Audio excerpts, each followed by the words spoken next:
We do not, nor will we ever tolerate hate in our city, whether that hate is based on an individual's sexual orientation, race, or anything else. So I'm offended by what's happened, and I'm also angry. I love the city of Chicago and the Chicago Police Department, warts and all. But this publicity stunt was a scar that Chicago didn't earn and certainly didn't deserve. To make things worse, the accusations within this phony attack received national attention for weeks. Celebrities, news commentators, and even presidential candidates weighed in on something that was choreographed by an actor. First, Smollett attempted to gain attention by sending a false letter that relied on racial, homophobic, and political language.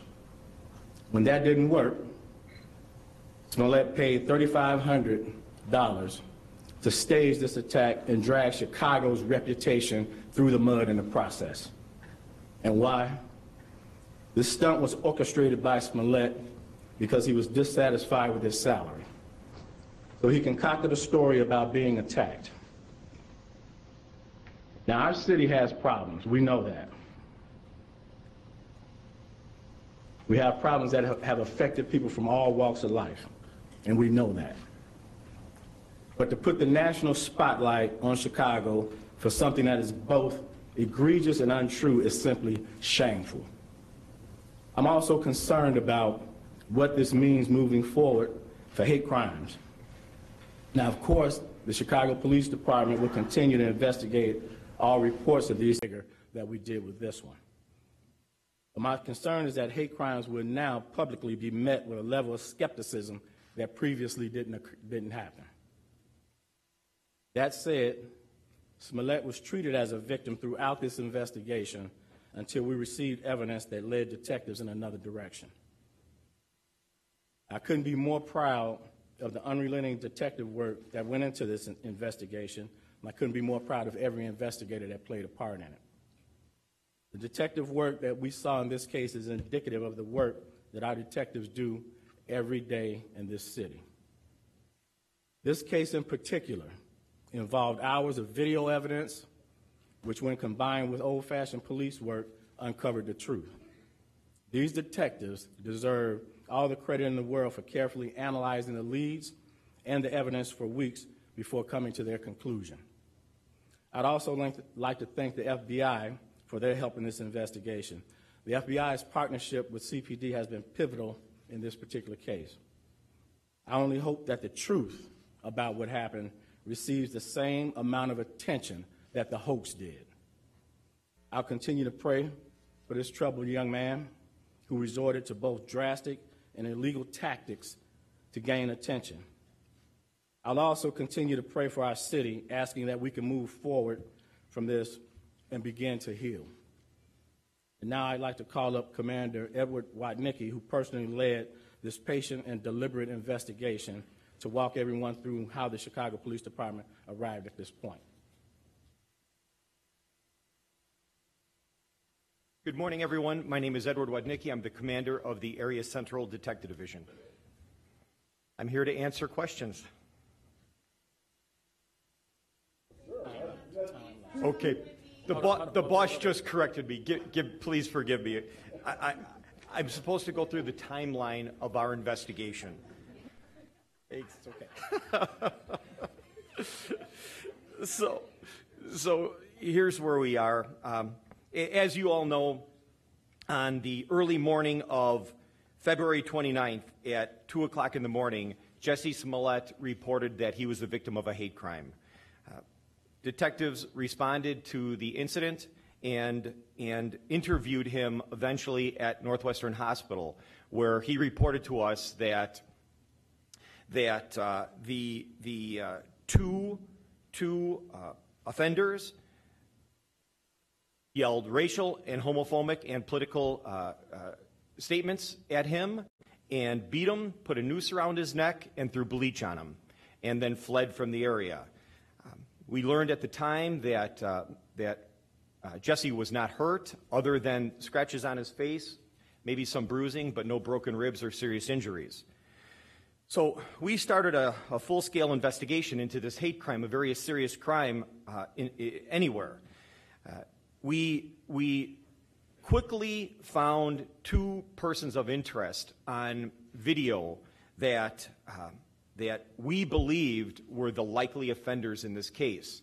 We initially put out a seeking to identify, and we got this out in a community alert. We then started searching the area for video cameras and witnesses that could help us with our investigation. During that time frame, we interviewed over 100 individuals in a canvass of the area and a follow-up canvass as our investigation expanded.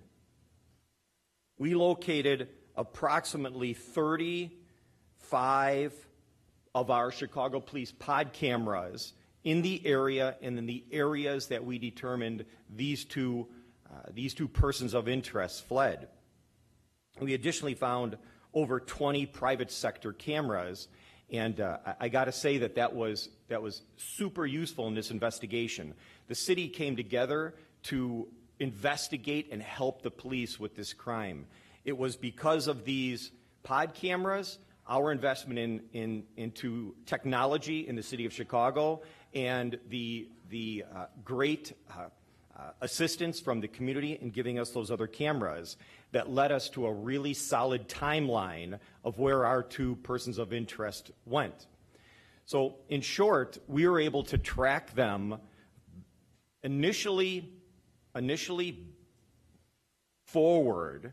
So after the crime, we were able to see that they fled in a particular direction and eventually got into a cab.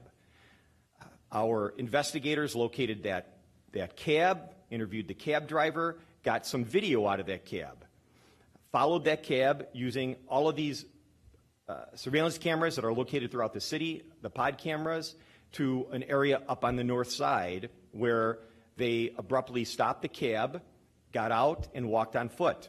Again, the community came together to provide us with security footage from their private cameras.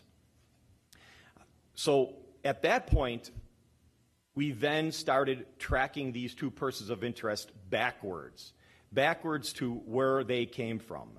So we followed them walking around and eventually back to where they had gotten out of a cab.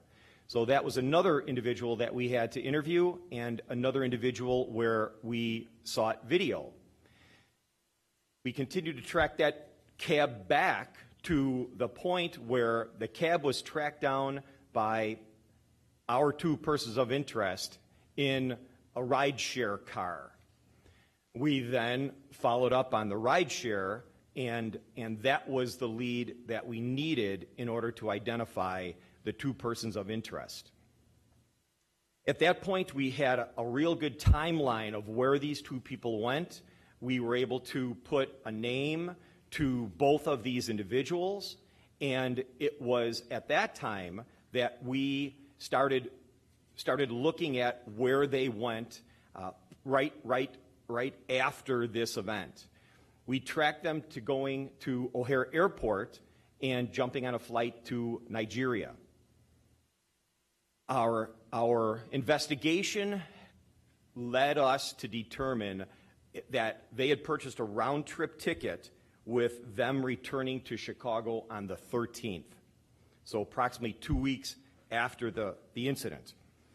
So that gave us a couple of weeks to try to continue to follow up on any investigative lead that would help us try to determine what happened in this incident. So while we were waiting for them to return, we executed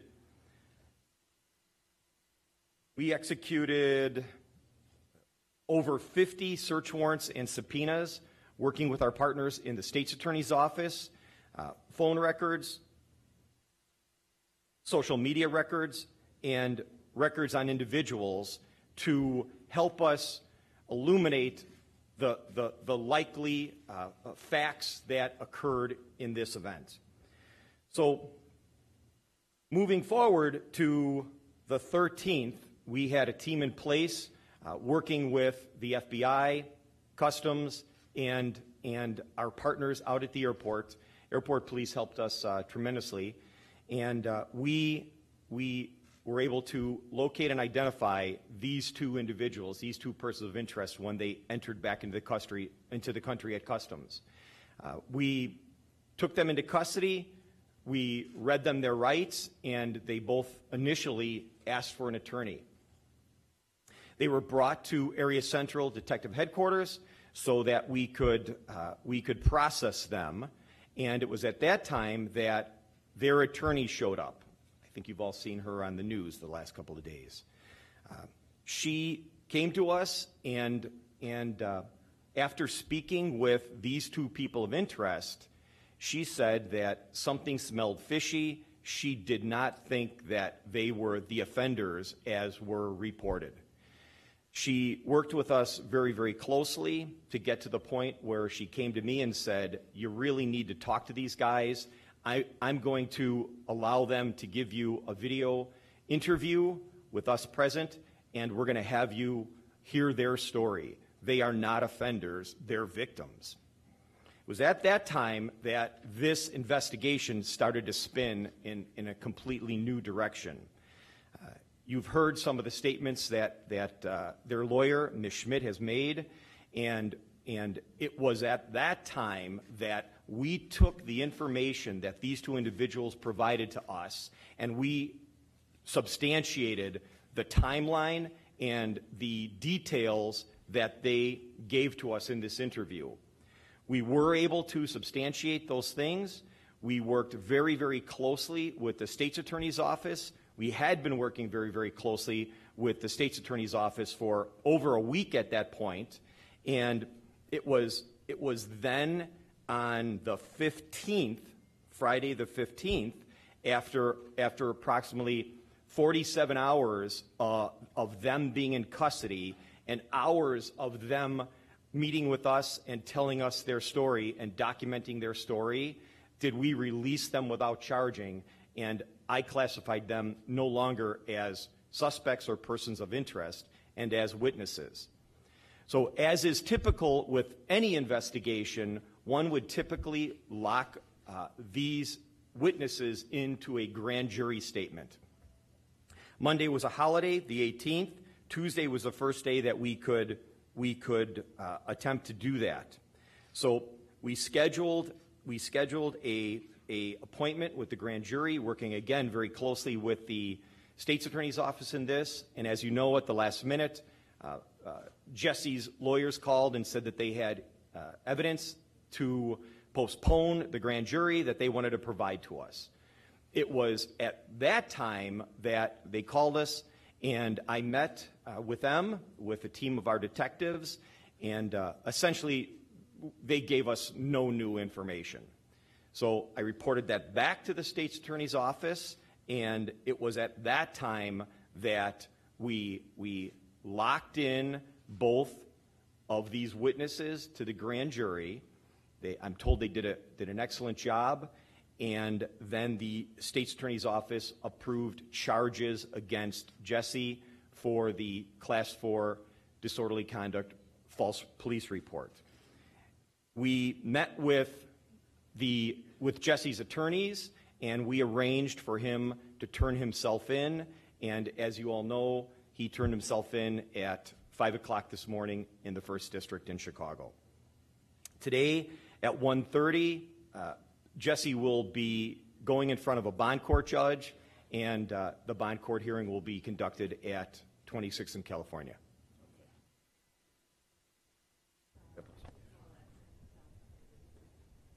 Say again? What can you tell us about when Mr. Smollett turned himself in this morning? Well, it was uneventful. He showed up, of course, with his attorneys and a few other individuals, but it went smoothly. Superintendent Johnson, if you had enough evidence to just charge him, why take it to a grand jury? Because that's typically what we do. Once we believe that witnesses are valuable witnesses and credible, then we take them to the grand jury to lock their testimonies in. You may go into the motive a little more? I think most of us are hearing for the first time. You said that he sent that false letter to himself, And you also said that he was dissatisfied with his salary. Did you get that information from the two brothers? Yes. Who were the subpoenas and search warrants issued against?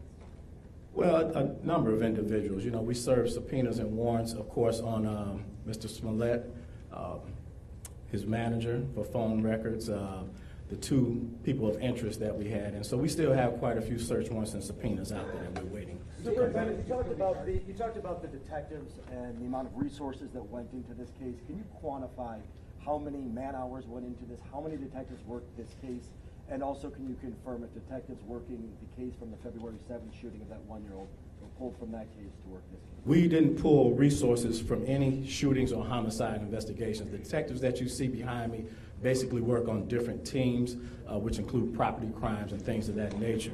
We don't have the exact numbers yet, but let me just tell you about this. Anytime a hate crime is reported in the city of Chicago, it gets the same attention. This didn't get any special attention. You all gave this more attention specifically than we do. We give every hate crime in this city the same amount of vigor because there's no place for hatred in this city. And as I said in the very beginning, you know, I've lived in the city of Chicago my entire life. We just don't have any room for hatred in this city.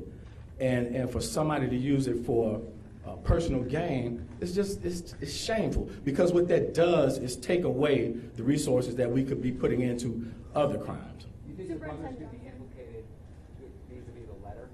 Say again? Could the brothers be implicated for sending the letter in any sense? If the feds decide to look into that, would you have anything to say to the feds about the cooperation and whether or not you want them to pursue charges? That's the FBI's investigation, so CPD doesn't comment on the FBI's investigation. Gloria Schmidt told the media after the grand jury was finished that the current narrative that's out there about how much Jussie allegedly paid the brothers was incorrect. Can the police speak to what evidence they may have that, you know, Jussie orchestrated this attack, asked the brothers to carry out this attack, and was there any evidence of money payments to the brothers? Yeah, we have evidence. We have the check that he used to pay them. So the $3,500 was for the two of them in total, and then $500 upon return. So was there like quote an attack on the street, or did it take place somewhere else? How did that work? No, it took place right there. So of course it was staged. The brothers had on gloves during the staged attack, where they punched him a little bit. But as far as we can tell, the scratches and bruising that you saw on his face was most likely self-inflicted. Superintendent Johnson, you learned about the motive of this. How did you react when you learned about the motive of this? How did that hit you and all the detectives when you finally figured out what the motive was? So let me reiterate again. You know, you all heard me say consistently that we were treating Mr. Smollett like a victim, and we did. We might have had some peculiarities with the case, as we do with most cases. So it wasn't until the 47th hour of their 48-hour hold time that we could legally hold them in custody that it took a change. So we gave him the benefit of the doubt up until that 47th hour. But when we discovered the actual motive, quite frankly, it pissed everybody off, you know, because we have to invest valuable resources. A lot of what I want you all to really understand is when you all put things out there into the universe that's not actual facts, then it causes us to have to chase all that stuff down. Those are resources and time spent that we'll never get back, that we could utilize for another investigation. And let me be clear about something. The shootings and homicides in this city were not impacted at all by this particular investigation. And again, we give the same amount of resources to every hate crime that's reported. Superintendent Johnson, how many other people were involved in this? Was the attack purposely done out of camera? Did they know where the cameras were? I think that they knew where that one camera was, but unfortunately it didn't capture the event. So I believe that Mr. Smollett wanted it on camera, but unfortunately that particular camera wasn't pointed in that direction. You said that search warrants were executed on Mr. Smollett's manager. Is the Chicago Police Department looking at Mr. Smollett's manager? No, not at this time. Mr. Smollett said that he was on the phone with his manager at Yes. the time. Was the manager, Brendan Moore, involved with this? Did he know it was a ruse? He was on the phone, but whether or not he knew it was a ruse, we can't speak to Are right you now. interviewing him? At some point, we'll talk. Superintendent Johnson, at one point when this case started getting pretty thick, people started pointing the finger at the police department.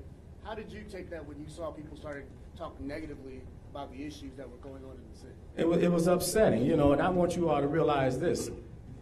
So we've been working on this investigation for about 3 weeks. We've solved several shootings and homicides in that period of time. So we don't take away resources from violent crimes of that nature just because this person is a celebrity. Again, you all gave this a lot more attention than it probably deserves. So when you get the opportunity, the shooting victims and families in this city that are victims of those crimes, give them the same amount of attention. This shouldn't have garnered the attention that it did, but it did because of his celebrity status. The brothers allegedly practiced the hate crime before it actually happened. So if that was the case, why are they not being charged? Or in that situation, should they be charged? How are you guys figuring that out? So Mr. Smollett is the one that orchestrated this crime. They became cooperating witnesses in the 47th hour of their 48-hour hold time. So now they are witnesses to what he did. So he has to be accountable for what he did. He orchestrated this. Does being accountable mean you should have to pay all the money back that was invested in this massive investigation? Well, I think that's a subject for another day, but of course, it's because of what he did that we had to invest all these resources. Superintendent, did Kim Foxx... Is he still maintaining his innocence? He hasn't made any statements at this time. Do you have text messages? No. Do you have text messages between... Kim Foxx's decision to recuse herself affect the speed in solving this case or bringing charges? No. Kim Foxx and I, look, I'm the police superintendent. She's Cook County State's attorney. So we talk almost every day about different cases. So the fact that she recused herself didn't impact the case at all. Did she drag her feet in any way? Say again? Did she drag her feet on this in any way? Listen, we have a great relationship with our federal partners, and we certainly need to have a good relationship with our state's attorney's office, which we did. So again, you all have to remember the erroneous rumors and innuendo that was put out there in the beginning was just that. This investigation didn't turn in the direction of Mr. Smollett being a defendant until the 47th hour that we had those two individuals in custody. So one more hour, we would have had to let them go. We may not be here today. So the state's attorney didn't drag anything. We needed to put the case together. These things take time. This isn't TV. Okay? This is real life. So it takes time. Do you have text... Superintendent, there were a lot of leaks in this case. Was that intentional at all? Well, who's to say the leaks came from us? Just because there are leaks out there doesn't necessarily mean it came from CPD. I heard particular things that were out there that I knew was simply untrue. So it doesn't mean it came from the police department. Do you have text messages or other exchanges between the brothers and Jussie? We have the phone records that clearly indicate that they talked to each other quite a bit before the incident, after the incident, and while they were out of the country. Jussie and the brothers, you mean, the phone records? Yes. That's what you're referring to. Yes. Superintendent, do you know that Smollett tried to make contact or made contact with the brothers after the attack? You mean right after, like moments afterwards? After the attack, or attempted to make contact and then followed it? Yeah, I just said. So we know that they talked at least an hour or so before the attack, an hour or so after the attack, and then while they were out of the country. Superintendent, do you know if Jussie tried to recruit any other people to stage this attack, or were the brothers his first choice?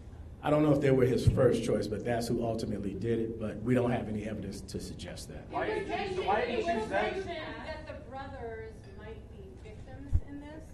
What did you mean by that? That the brothers might be victims? Yeah, were they coerced somehow or manipulated or how would you describe them? I think that's what the commander said.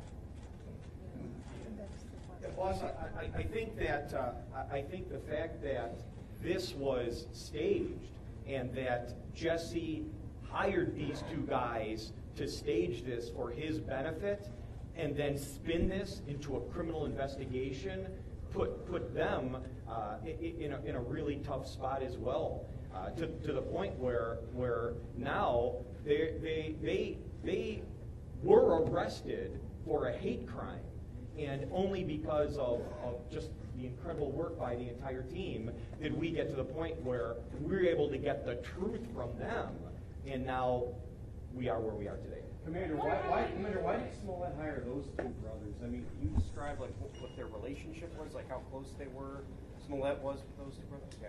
So one of the brothers worked on Empire, so they had a relationship, an association. So he probably knew that he needed somebody with some bulk, and he knew them. They had a previous relationship, so that's probably the only reason he chose them. Sir, how quickly did you see Jussie's interview on Good Morning America? Good Morning America. Good Morning America. Yes, ABC. Did you see the interview on ABC? I didn't see I didn't see the entire thing. I saw a couple of parts of it, and to be quite honest, it's shameful, because it painted this city that we all love and work hard in a negative connotation. To insinuate and to stage a hate crime of that nature when he knew as a celebrity it would get a lot of attention. It's just despicable. It makes you wonder what's going through someone's mind to do something like that. So yeah, I saw a couple of parts of it, and I was angered by it, to be quite honest. How quickly did you all know that this? They took a ride share to the crime, or on their way to the crime. Then they took a regular yellow cab afterwards. Yeah. If it wasn't for the ride share, which you have a profile for it, it has your identity, would you guys been able to figure out who these guys were? Well, you know what, that certainly helped, and their account information on that really pinpointed who they were. But who's to say whether or not we would have or not? Let me tell you this: these individuals you see standing behind me, the detectives in Chicago, in my opinion, are probably some of the best detectives in this country. So I have no doubt that they would have gotten to the bottom of this. Is that? Okay. So how quickly? That's last call.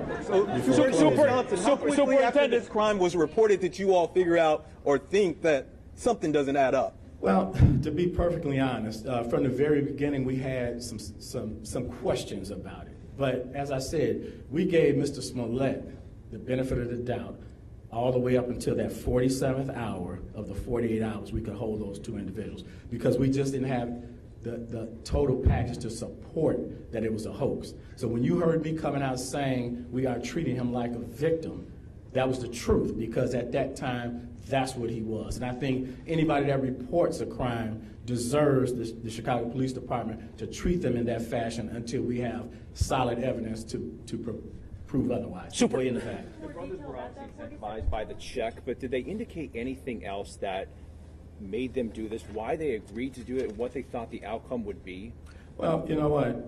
They did it because of the financial aspect of it. Now, whether or not they knew the whole thing would go the way that they did, and I can tell you all with 100% certainty, the way that they carried this out, there was never a thought in their mind that we would be able to track them down, because these detectives, they put in intense work and just great work, and I cannot say how incredibly proud I am of them for the work that they put into it. But that's just an example of the work that they do every day that just goes unreported because it doesn't get the media attention that this particular case got. But it was financial gain. Superintendent, so the one... Did the Good Morning America play any role in the investigation in that Jussie essentially identified who these brothers were? Well, he identified who those two individuals were. We knew that then. He didn't know that we knew. But yeah, he helped us out when he identified them. Okay. So identify the brothers specifically. All of the videos were there. When was it in the investigation when you realized their names and who they were? Was it when you tracked? That was after the ride share account. Yes. So what day was that? Where was that? What day it was? Probably about a week later. Superintendent, the one piece of evidence then just confirming that he wanted was not found on camera, the roughhousing, the minor, the staged beating. It's not on camera anywhere. That was the one piece. We have about, I would say about 2 hours of footage back and forth, and those few minutes were not on. You mentioned. Again? We don't know. Yeah. Okay. Thank you all. More detail about the 47th hour, just to. Say again? Can you go into a little bit more detail about what it was in the 47th hour that? Well, that's at the 47th hour is when the two brothers decided, like the commander reiterated, that with the help of their lawyer, they decided to confess to the entirety of what the plot was. Eddie, Andre, is there racism or discrimination? Say that again? You said you want Smollett to be held accountable. I'm curious, what is justice in your eyes? Absolute justice would be an apology to this city that he smeared, admitting what he did, and then be man enough to offer what he should offer up in terms of all the resources that were put into this. Thank you. Superintendent, is there racism or discrimination within the Department of the Detective? Why ain't the South Side and the West Side and the Black community getting the same service? Why 24 detectives to this service? Why don't we get the same service when Black lives are being killed and murdered on the street?